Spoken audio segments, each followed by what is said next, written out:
Assessment year 2026-27 यानी कि financial year 2025-26 का आईटीआर फाइलिंग स्टार्ट हो चुका है। इस वीडियो में देखेंगे आईटीआर 4 हम कैसे फाइल कर सकते हैं। रिसेंटली कई सारे बदलाव आने के बाद अब क्या प्रोसेस रह गया है आईटीआर 4 फाइलिंग का, चाहे आपका छोटा मोटा बिजनेस हो, प्रोफेशन से अर्निंग आ रहा हो या आप बिजनेस के साथ साथ जॉब भी कर रहे हैं, किस प्रकार से आईटीआर 4 फाइलिंग होगा। फटाफट से चलते हैं स्क्रीन के ऊपर और complete process step by step देखते हैं। इसके लिए किसी भी ब्राउजर के गूगल में आपको टाइप करना है ई फिलिंग और ये जो पहला लिंक आएगा इनकम टैक्स डिपार्टमेंट होम, इस पेज के ऊपर आ जाना है। देखो रजिस्ट्रेशन करने का प्रोसेस काफी सिंपल है, मैं रजिस्ट्रेशन करके नहीं दिखाने वाला हूं। बेसिक से अपना पैन डिटेल, आधार, ओटीपी सबमिट करके और एक पासवर्ड बना के रजिस्टर हो सकते हो। रजिस्टर होने के बाद लॉगिन के ऊपर क्लिक करना है। लॉगिन करने के लिए आपका पैन नंबर डाल के कंटिन्यू के ऊपर क्लिक करना है। उसके बाद आपको अपना पासवर्ड डालना है और टर्म्स एंड कंडीशन एग्री करके कंटिन्यू के ऊपर क्लिक करना है और फिर इस प्रकार से आप अपना अकाउंट में सक्सेसफुली लॉगिन हो जाओगे। यहाँ पे फाइल नाउ का ऑप्शन देखने को मिल जाएगा। बाकी दोस्तों आगे बढ़ने से पहले आपको बता दूं, अगर आप इन सब झंझटों में नहीं पढ़ना चाहते हैं, आप चाहते हैं हम एक्सपर्ट द्वारा आईटीआर फाइल करवाए, तो contact detail description pin code दे दिया हूं। आईटीआर के साथ साथ हम कंपटीशन भी देंगे, जो कि कहीं भी अगर आपको लोन लेना हो, क्रेडिट कार्ड अप्लाई करना हो, बिना कंपटीशन के कुछ भी नहीं हो पाता। लेकिन यहाँ से आप खुद से जो आईटीआर करोगे, यहाँ पे कंपटीशन नहीं निकलता है। खैर आईटीआर फाइलिंग तो खुद से कर ही सकते हो, अभी मैं प्रोसेस दिखाऊंगा। बाकी अगर आपको GST registration, GST filing, food licence, MSME certificate या आईटीआर फाइलिंग के लिए, इन सारे कामों के लिए contact detail description pin code दे दिया हूं। फिलहाल दोस्तों यहाँ पे फाइलिंग के लिए आगे बढ़ेंगे उससे पहले जब भी आप अपने अकाउंट में लॉगिन करते हो, कुछ डिटेल आपको दोबारा से वेरीफाई कर लेना है। जैसे कि कॉन्टैक्ट डिटेल के ऊपर क्लिक करेंगे और यहाँ पे आपको देख लेना है ईमेल आईडी, मोबाइल नंबर, कुछ अगर आपको अपडेट करना हो एड्रेस वगैरह तो अपडेट कर सकते हैं। उसके बाद दोबारा से आपको माई बैंक अकाउंट के ऊपर आएंगे और यहाँ पे अपना सारा बैंक अकाउंट को ऐड कर लेना है और किसी एक बैंक अकाउंट को नॉमिनेट फॉर रिफंड के लिए इनेबल कर देना है, जिससे कि कोई भी टीडीएस अगर आपको वापस आना हो तो इसी बैंक अकाउंट में आएगा। एक्स्ट्रा टैक्स पे कर दिया हो वो भी रिफंड आपको इसी अकाउंट में आएगा। कहने का मतलब है एक बैंक अकाउंट मैंडेटरी है और किसी एक बैंक अकाउंट में नॉमिनेट फॉर रिफंड ये भी इनेबल होना मैंडेटरी है। अब देखिए दोस्तों आईटीआर फाइलिंग के लिए यहां से भी कंटिन्यू कर सकते हो या फिर आपको ई फाइल के ऊपर क्लिक करना है, फिर इनकम टैक्स रिटर्न के ऊपर क्लिक करना है और फाइल इनकम टैक्स रिटर्न के ऊपर क्लिक करना है। तो इस प्रकार से इनकम टैक्स रिटर्न के पेज के ऊपर आप आ जाओगे। यहाँ पे असेसमेंट ईयर, यहाँ पे करंट सेलेक्ट कर लेंगे, ठीक है 26-27 और फिलिंग मोड यहाँ पे ऑनलाइन करेंगे और कंटिन्यू बटन के ऊपर क्लिक करेंगे। अब यहाँ पे स्टार्ट न्यू फाइलिंग के ऊपर क्लिक करेंगे। उसके बाद हमारा पैन कार्ड इंडिविजुअल के अंडर रजिस्टर है तो इंडिविजुअल सेलेक्ट करेंगे और प्रोसीड के ऊपर क्लिक करेंगे। अब यहाँ पे पूछा जा रहा है आपको आईटीआर 1 फाइल करना है या 4। देखो 1 के ऊपर मैं ऑलरेडी वीडियोस बना चुका हूँ। अगर आपका सैलरी इनकम है और 5000 तक का एग्रीकल्चर इनकम है या इंटरेस्ट वगैरह आया है, थोड़ा बहुत ब्याज वगैरह आया है, डिविडेंड वगैरह है या LTCG long term capital gain है 1,25,000 के अंदर अंदर, तो आईटीआर 1 फाइल करेंगे। लेकिन अगर आप बिजनेस करते हो इसके लिए आईटीआर 4 फाइल होंगे। देखिए आईटीआर 4 कौन कौन फाइल कर सकता है, तो जिनका एनुअल इनकम 50 लाख से नीचे है, लॉन्ग टर्म कैपिटल गेन 1,25,000 से नीचे है, या हाउस प्रॉपर्टी से यानी कि एक प्रॉपर्टी से इनकम होना चाहिए, या एग्रीकल्चर से इनकम 5,000 तक का है, कोई एक हाउस प्रॉपर्टी से इनकम है। इसके अलावा अदर इनकम में आपका सेविंग अकाउंट का ब्याज हो, डिपॉजिट या पोस्ट ऑफिस का ब्याज हो, ये सब छोटे मोटे ब्याज वगैरह का जो पैसा है ये सब आप आईटीआर 4 में फाइलिंग कर सकते हैं। और मेनली अगर आपका इनकम बिजनेस से है तो आप आईटीआर 4 के लिए एलिजिबल हैं। चलो हम आईटीआर 4 को कंटिन्यू करते हैं यहाँ पे और यही सेम चीज आपको यहाँ पे भी दिया गया है। प्रोसीड विद आईटीआर 4 के ऊपर क्लिक करते हैं तो यहाँ पे बताया जा रहा है बाय डिफॉल्ट जो है आपको न्यू रिजीम के अंदर भेजा जा रहा है। अगर आपको ओल्ड में जाना है, न्यू को क्विट करना है, तो उसके लिए आप ऑप्शन सही से सेलेक्ट कर लेना। चलो फिलहाल मैं ओके कर देता हूँ। अब यहाँ पे लेट गेट स्टार्टेड के ऊपर क्लिक करते हैं। अब यहाँ पे पूछ रहा है दोस्तों आप आईटीआर फाइल क्यों करना चाहते हो, तो यहाँ पे अगर आपका एनुअल इनकम 4 लाख से ज्यादा हो रहा है तो पहला ऑप्शन को सेलेक्ट करेंगे, taxable income is more than basic exemption limit. इसके अलावा अगर आपको ज्यादा कुछ समझ में नहीं आ रहा है तो सिंपली आप अदर क्लिक करके आगे बढ़ जाओ। अब आगे बढ़ते हैं तो बोला जा रहा है काफी सारा जो डाटा है वो आपके पैन कार्ड से फैच कर लिया गया है, यानी कि ऑटो फिल कई सारे डाटा मिलेंगे, लेकिन 100% इसके ऊपर भरोसा नहीं करना है, आपको मैनुअली भी डिटेल को वेरीफाई करना है। यहाँ पे यही चीजें बोली जा रहे हैं। तो चलो मैं ओके कर देता हूँ। अब यहाँ पे हमें 1 2 3 4 5 6 7 पार्ट में हमें ये एप्लीकेशन को कंप्लीट करना है। सबसे पहले पार्ट 1 जनरल के ऊपर क्लिक करते हैं और यहाँ पे आपके बेसिक सारे डिटेल दिखाए जाएंगे, PAN number, date of birth, email ID, mobile number, address, सब कुछ अगर सही है तो आगे बढ़ जाना है। अगर आपको कुछ लगता है मुझे बदल लेना चाहिए, ईमेल आईडी चेंज करना हो, एड्रेस चेंज करना हो, तो वो सब चीजें आप इस पेज के ऊपर कर सकते हो। इसके अलावा बैंक डिटेल के ऊपर क्लिक करके एक बार देख लेना है कि कोई एक बैंक जो है नॉमिनेट फॉर रिफंड के ऊपर होना चाहिए। अगर आपका बैंक डिटेल फेल हो चुका है या कोई बैंक डिटेल ऐड नहीं है तो ऐड अनदर के ऊपर क्लिक करके भी बैंक डिटेल को ऐड कर सकते हो। मेरे केस में सारा कुछ सही है, तो यहाँ पे आगे बढ़ते हैं। तो नेचर ऑफ एम्प्लॉयमेंट पूछा जा रहा है, तो यहाँ पे अगर आप सेंट्रल गवर्नमेंट में जॉब करते हैं, स्टेट गवर्नमेंट में जॉब करते हैं, देखो यहाँ पे जॉब वाला भी इनकम डलेगा, बिजनेस और जॉब दोनों डलेगा। तो जॉब के केसेस में अगर आप सेंट्रल स्टेट गवर्नमेंट से हैं या पेंशन आता है सेंट्रल गवर्नमेंट से स्टेट गवर्नमेंट से, तो वो चीज सेलेक्ट कर लेंगे। फिलहाल मेरा अदर सेलेक्ट कर लेता हूं क्योंकि मेरा कोई सरकारी नौकरी नहीं है। अब उसके बाद दोस्तों यहाँ पे आ जाता है फिलिंग सेक्शन। तो आपको बाय डिफॉल्ट 139(1) ही मिलेगा, आपको यही रखना है, आपको कुछ छेड़छाड़ नहीं करना है। छेड़छाड़ तब जरूरी है जब मान के चलो हम रिवाइज ITR कर रहे हैं, यानी कि पहली बार गलती से कोई कुछ मिस्टेक हो गया, उसे सुधार करना हो तो रिवाइज ITR होगा यहाँ से। अगर आपका ड्यू डेट क्रॉस हो जाता है तो बिलेटेड रिटर्न फाइल होगा यहाँ से, ठीक है। तो फिर ये सब चीजें यहाँ पे चेंजेस होते हैं। फिलहाल हमें कोई चेंजेस नहीं करना है, 139(1) में ही रहने देंगे। अब नीचे स्क्रॉल करते हैं तो यहाँ पे पूछा जा रहा है क्या आप ओल्ड टैक्स रिजीम में जाना चाहोगे, तो यहाँ पे हम करेंगे नो। उसके बाद अगला भी ये सेम आपको नो कर देना है, ये भी ओल्ड टैक्स रिजीम से रिलेटेड ही है। और फिर नीचे पूछा जा रहा है क्या आप रिप्रेजेंटेटिव SSC का ITR फाइल कर रहे हैं, तो यहाँ पे हम करेंगे नो और फिर कंफर्म बटन के ऊपर क्लिक करेंगे। तो देखोगे दोस्तों तो यहाँ पे हमारा पहला पार्ट कंप्लीट हो चुका है। अब हम आते हैं सेकंड पार्ट के ऊपर, ग्रॉस टोटल इनकम के ऊपर। देखिए दोस्तों, आप खुद से ITR फाइल तभी करना, पहले तो पूरा वीडियो देखो, अधूरा देख के फाइल करने मत चले जाना। सारा कुछ अगर आपको लगता है अंडर कंट्रोल है, सब कुछ हमने समझ लिया, तभी आप खुद से फाइल करें। अदरवाइज छोटा सा फीस के चक्कर में आपको नोटिस ना मिल जाए, इस बात का ध्यान रखना है। अब चलिए दोस्तों, यहाँ पे सारे इनकम यहाँ पे ऐड करना है, एक एक करके ऐड करेंगे। सबसे पहले हम डालते हैं income from business and profession. Edit button के ऊपर क्लिक करते हैं।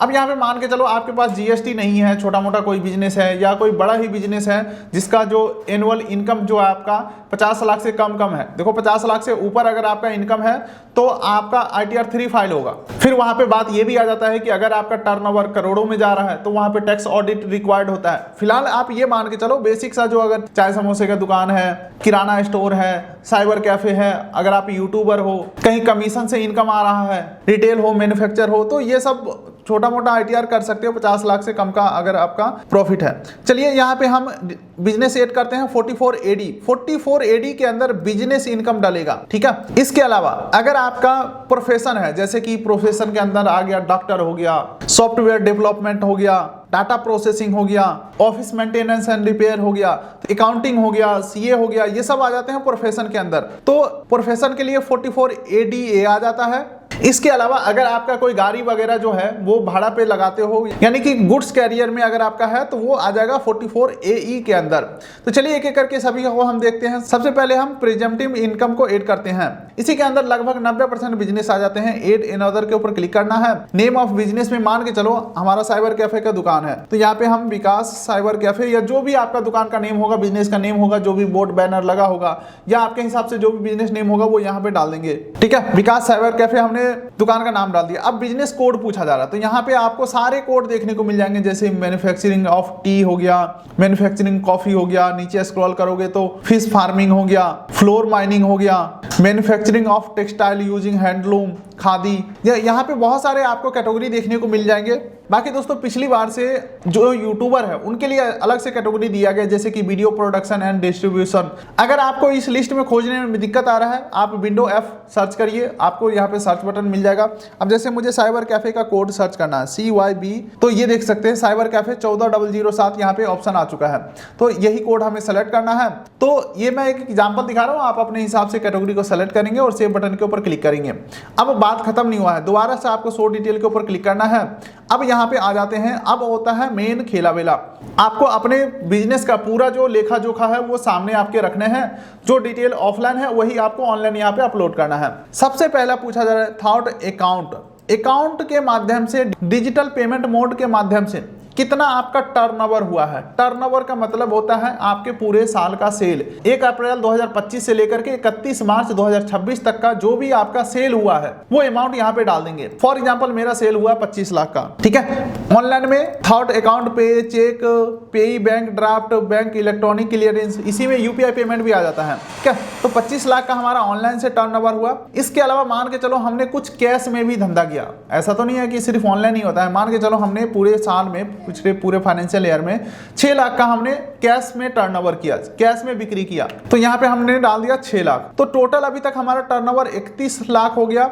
अगर आपका कोई अदर मोड से ट्रांजेक्शन हुआ है, जैसे कि कोई सामान बदला बदली किए हो, तो उसका वैल्यू लगा सकते हो। जैसे कि मान के चलो कोई सामान लिया आपने, उसके बदले आपने सोना दे दिया, यानी कि कैश और बैंक ट्रांसफर के अलावा कोई अदर मोड में आपने सेल किया, तो उसका वैल्यू यहाँ पे डाल देना है। मान के चलो यहाँ पे भी हमने 1 लाख का किया, तो यहाँ पे टोटल हमारा टर्नओवर हो गया 32 लाख। यहाँ पे दोस्तों मैं सिर्फ एक एग्जांपल दिखा रहा हूँ, आपको अपने बिजनेस के हिसाब से, अपने लेखा जोखा के हिसाब से यहाँ पे डिटेल आपको डालना है। अब चलिए, अब तक हमने टर्नओवर तो डाल दिया, अब डालते हैं प्रॉफिट कि कितना बचत हुआ। तो सबसे पहले बोला जा रहा है कि आपने ऑनलाइन जो पेमेंट लिया है, ये 25 लाख जो पेमेंट लिया है, इसमें से कितना आपने प्रॉफिट किया है। जहां पे बोला जा रहा है मिनिमम तो 6% आपका प्रॉफिट होना ही चाहिए। तो इसका मतलब ये नहीं कि आप इसका 6% कैलकुलेट करके यहाँ पे डाल दो। काफी सारे लोग यहीं पे धोखा खा जाते हैं। लोग क्या करते हैं, ये 25 लाख ट्रांजैक्शन है, इसका 6% निकाल दिए कि भाई 1.5 लाख हमारा प्रॉफिट हुआ और 1.5 लाख यहाँ पे हम दिखा दिए। अब यहाँ पे चिंता वाली बात यह है कि भाई हमने माल बेचा 25 लाख का, प्रॉफिट हुआ 1.5 लाख, यानी कि टोटल 23.5 लाख रुपया खर्चा हो गया मेरा। तो ये खर्चा का हिसाब देना पड़ेगा, नहीं तो इनकम टैक्स डिपार्टमेंट आपके साथ क्या करेगा ये तो मुझे भी नहीं पता। अगर आपके पास सच में 23,50,000 का खर्चा का हिसाब है, तब तो अच्छी बात है, चाहे आप 1.5 लाख यहाँ पे प्रॉफिट डाल दो। लेकिन आपको ये देखना है कि भाई आपको खर्चा भी जोड़ना है, ठीक है। मान के चलो आपने स्टाफ को सैलरी दिया, आपने 25 लाख का सामान बेचा, तो उसमें मान के चलो 10 लाख का सामान भी खरीदा होगा, बिजली बिल दिया, रेंट दिया, बिजनेस के लिए कुछ मशीन खरीद लिया। तो एक्चुअल हिसाब किताब यहाँ पे डालना है, ना कि आपको सीधे 6% डाल देना है। ऐसा गलती नहीं करना है। चलिए दोस्तों, हम आगे बढ़ते हैं। उम्मीद करता हूँ आप अच्छे समझ रहे होंगे। अब चलिए आगे बढ़ते हैं, उससे पहले मैं अपना यहाँ पे एंट्री मार लेता हूँ। मान के चलो दोस्तों 25 लाख में से 9 लाख हमने प्रॉफिट दिखा दिया, लेकिन आपके पास 16 लाख का हिसाब होना चाहिए कि भाई आपने खर्चा किया कहाँ। 25 लाख तो आपके पास आया था, ये तो सरकार को पता है, आपने ऑनलाइन पेमेंट लिया है, ये तो छुपाने वाली बात नहीं है। लेकिन प्रॉफिट आप 9 लाख दिखा रहे हो, यानी कि 16 लाख आपने खर्चा किया है, तो उसका हिसाब किताब आपके पास होना चाहिए। अब चलिए आगे बढ़ते हैं। तो बोला जा रहा है आपने जो ये 6 लाख कैश में लिया है, कैश में जो सामान बेचा है, उसके ऊपर कितना आपने कमाया वो आपको यहाँ पे बताना है। तो यहाँ पे बताया जा रहा है कि मिनिमम कैश का जो प्रॉफिट है वो आपको 8% दिखाना होगा। अब अगर आपका सवाल होगा कि भाई मैं तो 1%, 2%, 3% पे बिजनेस कर रहा हूं, तो आपके लिए ITR 4 है ही नहीं दोस्तों। मैं मानता हूं कि बहुत सारे ऐसे बिजनेस है जो 1%, 2%, 4% के ऊपर चलता है, तो आपके लिए ITR 3 होगा और वो बिल्कुल ही एक्सपर्ट से ITR फाइल होगा। आप खुद से उसमें छेड़छाड़ मत करना, मेरा सजेशन यही रहेगा। अब चलिए मान के चलते हैं 6 लाख में से 1,80,000 का हमारा प्रॉफिट हुआ, तो टोटल हमारा हो गया 10,80,000 का, ये हमारा प्रॉफिट हो गया पिछले फाइनेंशियल ईयर का। तो यहाँ पे हमने डिटेल डाल दिया है। सेम इसी प्रकार से दोस्तों प्रोफेशन का भी डाल सकते हैं। प्रोफेशन में आपको मिनिमम 50% प्रॉफिट दिखाना होगा। अगर आपका गुड्स कैरियर है, यानी कि गाड़ी वगैरह भाड़ा पे लगाए हैं, तो वो डिटेल आप यहाँ पे डाल सकते हो। मेरे केसेस में और कुछ भी नहीं है, तो सेव बटन के ऊपर क्लिक करके आगे बढ़ेंगे। अब दोस्तों नीचे स्क्रॉल करते हैं, तो B1 में income from business and profession हो चुका है।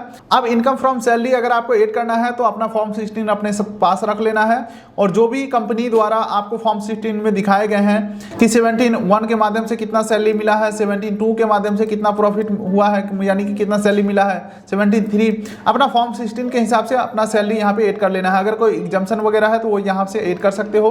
हालांकि दोस्तों न्यू रिजिम के अंदर ऑलमोस्ट एग्जाम्पशन को खत्म ही कर दिया गया है, गिने चुने एग्जाम्पशन रह गए हैं। अगर आप फेक डिडक्शन करते हो तो आपका रिफंड भी रुक जाएगा, ITR प्रोसीड होने में डिले भी हो सकता है। तो मेरे हिसाब से फेक डिडक्शन कुछ करो मत, ठीक है। और सेव के ऊपर हम क्लिक करते हैं। इसके अलावा अगर आपका कोई एक हाउस प्रॉपर्टी का डिटेल है तो ऐड कर सकते हो। यहाँ पे detail of income from house property, add and other के ऊपर क्लिक करेंगे, प्रॉपर्टी का एड्रेस डालेंगे, city, town, state, district, pin code सारा कुछ डाल देंगे।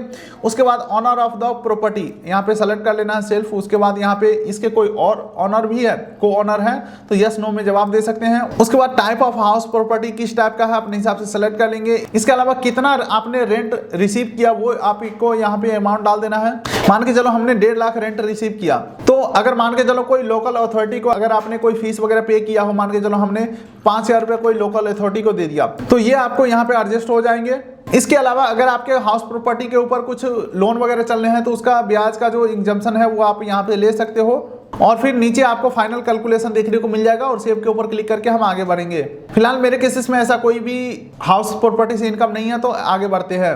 इसके बाद आ जाता है दोस्तों इनकम फ्रॉम अदर सोर्स से, तो इसके ऊपर क्लिक करेंगे तो अगर आपके कोई बैंक ने ब्याज वगैरह दिया होगा तो यहाँ पे ऑटोमेटिक आ जाएगा। नहीं अगर यहाँ पे शो हो रहा होगा तो एक बार आपको AIS चेक कर लेना है। AIS चेक करोगे उसमें सारा ब्याज वगैरह शो हो जाएंगे। AIS चेक करने के लिए AIS बटन के ऊपर क्लिक करेंगे और फिर यहाँ पे AIS के ऊपर क्लिक करेंगे और टैक्स पेयर इंफॉर्मेशन समरी के ऊपर क्लिक करेंगे तो यहाँ पे आपके सारे जो भी ब्याज वगैरह है वो आपको देखने को मिल जाएंगे और जो भी ट्रांजेक्शन होगा देखने को मिल जाएगा। मान के चलो हमें सेविंग अकाउंट का इंटरेस्ट अभी ऐड करना है तो ऐड अनदर के ऊपर क्लिक करेंगे। यहाँ पे interest from saving and deposit को क्लिक करेंगे। मान के चलो मुझे 1000 रुपये कोई बैंक ने ब्याज दिया था तो सेव कर देंगे 1000 अमाउंट डाल के। तो कुल मिलाकर के इस प्रकार से सारे इनकम डिटेल वगैरह यहाँ पे ऐड करना है और कंफर्म के ऊपर क्लिक कर देना है। अब उसके बाद दोस्तों तीसरा आपको डिस्क्लोज एग्जाम्प्ट इनकम के ऊपर आ जाना है। उसके बाद फाइनेंशियल पार्टिकुलर्स, अगर आपने बुक्स ऑफ अकाउंट मेंटेन किया है यानी कि कितना लेनदार है, देनदार है, क्या आपका लोन वगैरह चल रहा है, जैसे कि देख सकते हैं secure loan, unsecure loan, advance, unread creditor, debtors, other liabilities, cash with bank, cash in hand. तो वैसे तो ये चीजें मैंडेटरी नहीं है, ऑप्शनल है। अगर आप बुक्स ऑफ अकाउंट मेंटेन करते हैं तो अच्छी बात है, नहीं करते हैं तो छोड़ भी सकते हैं, कोई दिक्कत वाली बात नहीं है। इसके अलावा अगर आपका कोई GST टर्नओवर है, GST से रिसिप्ट वगैरह हुआ है तो वो डिटेल आपको यहाँ पे ऐड करना है। बाकी दोस्तों अगर आपका इनकम एग्रीकल्चर से हुआ है तो वो आप यहाँ पे ऐड कर सकते हैं। इसके लिए D20 के ऊपर क्लिक करेंगे, यहाँ पे ऐड अनदर के ऊपर क्लिक करेंगे, कैटेगरी में सेलेक्ट करेंगे एग्रीकल्चर एंड रिलेटेड इनकम, सब कैटेगरी सेलेक्ट कर लेंगे एग्रीकल्चर इनकम और यहाँ पे डाल देना है एग्रीकल्चर इनकम। ठीक है, जो भी अगर आपका हुआ है, ठीक है, और सेव के ऊपर क्लिक करेंगे। इस प्रकार से आपको यहाँ पे डिस्क्लोजर एग्जम्प्ट इनकम को कंप्लीट करना है और कंफर्म के ऊपर क्लिक करेंगे। अब उसके बाद लॉन्ग टर्म कैपिटल गेन अगर 1,25,000 तक है तो उसका डिटेल आप यहाँ पे दे सकते हो। टोटल कॉस्ट ऑफ एक्विजिशन यानी कि कितना में आपने खरीदा था और कितना में आपने बेच दिया, जो भी अमाउंट डालोगे यहाँ पे कैलकुलेट होकर के आ जाएगा। मान के चलो हमने 1 लाख में खरीदा था, 1,50,000 में हमने बेच दिया तो यहाँ पे प्रॉफिट हमारा 50,000 निकल के आ गया। कंफर्म के ऊपर मैं क्लिक करता हूँ। उसके बाद आ जाता है दोस्तों डिडक्शन, तो डिडक्शन के ऊपर क्लिक करेंगे। अगर आपके पास प्रूफ है तो आप डिडक्शन क्लेम कर सकते हो, जो एक्चुअल है वही क्लेम करिए, नहीं तो बहुत सारे नोटिस आते हैं अगर आप फेक क्लेम करते हो। मेरे केसेस में कोई डिडक्शन नहीं है तो कंफर्म के ऊपर क्लिक करके आगे बढ़ता हूं। अब उसके बाद कोई TDS वगैरह अगर आपके कटा होगा कोई कंपनी से तो वो आपको यहाँ पे शो हो जाएगा टैक्स पेड के अंदर। तो हमारे जो भी TDS कटे हैं वो यहाँ पे आपको TDS डिटेल 2 के अंदर शो हो जाएंगे, सारे के सारे कंपनी का नाम, और इधर स्क्रॉल करके डिटेल वगैरह आप देख सकते हो। सारा कुछ सही है तो कंफर्म के ऊपर क्लिक करेंगे। अगर आपको लगता है कि कोई TDS यहाँ पे मेंशन नहीं है लेकिन हमारा TDS कटा है तो एक बार आपको क्या करना है, ई फाइल के ऊपर क्लिक करना है, इनकम टैक्स रिटर्न के ऊपर क्लिक करना है, व्यू फॉर्म 26AS, इसको आपको ओपन करके देख लेना है। जो भी TDS वहां पे शो हो रहा होगा वो आप अपने क्लेम में यहाँ पे ऐड कर सकते हैं। चलिए मेरे केसेस में 70,394 रुपए का रिफंड बनना है। कंफर्म के ऊपर क्लिक करके आगे बढ़ते हैं। अब तक दोस्तों हमने लगभग 90% प्रोसेस कंप्लीट कर लिया है। अब आ जाता है टोटल टैक्स लायबिलिटी, इसके ऊपर हम क्लिक करते हैं। अब यहाँ पे सारा डिटेल आपको एक बार वेरीफाई कर लेना है, सब कुछ सही है तो कंफर्म के ऊपर क्लिक करेंगे। उसके बाद प्रोसीड टू वेरिफिकेशन के ऊपर क्लिक करेंगे। फिर से यहाँ पे डिटेल आ रहा है, वेरीफाई करेंगे, preview and submit your return के ऊपर क्लिक करेंगे, टर्म्स एंड कंडीशन एग्री करेंगे, प्लेस के अंदर अपना जिला का नाम डाल देंगे और प्रोसीड टू वैलिडेशन के ऊपर क्लिक करेंगे। और फिर इस प्रकार से वैलिडेशन सक्सेसफुल दिखाएगा, प्रीव्यू के ऊपर क्लिक करना है। उसके बाद ई वेरीफाई नाउ के ऊपर क्लिक करेंगे और कंटिन्यू करेंगे। और यहाँ पे हम आधार OTP के माध्यम से कंटिन्यू करेंगे। उसके बाद आपके आधार रजिस्टर नंबर पे OTP आएगा, OTP एंटर करके वैलिडेट कर देंगे और फिर इस प्रकार से सबमिटेड सक्सेसफुल आ जाएगा। प्रोसीड के ऊपर क्लिक कर देना है। तो इस प्रकार से आपका जो ITR है सक्सेसफुली सबमिट हो जाता है। आपके ईमेल और मोबाइल दोनों के ऊपर नोटिफिकेशन आ चुका होगा, ईमेल के ऊपर PDF भी आ जाता है और फिर डाउनलोड रिसिप्ट के ऊपर क्लिक करेंगे तो फिर इस प्रकार का आपका जो ITR फॉर्म है एक्नॉलेजमेंट प्रिंट होकर के आपके सामने आ जाता है। यही है कंप्लीट प्रोसेस ITR 4 फाइलिंग का। अंत में यही कहूंगा, अगर आपको सब कुछ समझ में आया तो खुद से कर लीजिए, नहीं समझ में आया तो कोई दिक्कत वाली बात नहीं है। छोटा सा फीस पे करिए और आप निश्चिंत रहिए। एक्सपर्ट से ITR फाइल कराइए। Contact detail description pin code दे दिया हो। हमारे पास GST filing, GST registration, food licence, MSME, ITR, ये सारे काम होते हैं। ITR 1, 2, 3, 4 जो भी कराना हो जाएगा। तो बस आप इस वीडियो कर दिए लाइक, चैनल कर दिए सब्सक्राइब। बाकी contact detail description pin code में है। मिलते हैं किसी अगले वीडियो में, तब तक के लिए नमस्कार।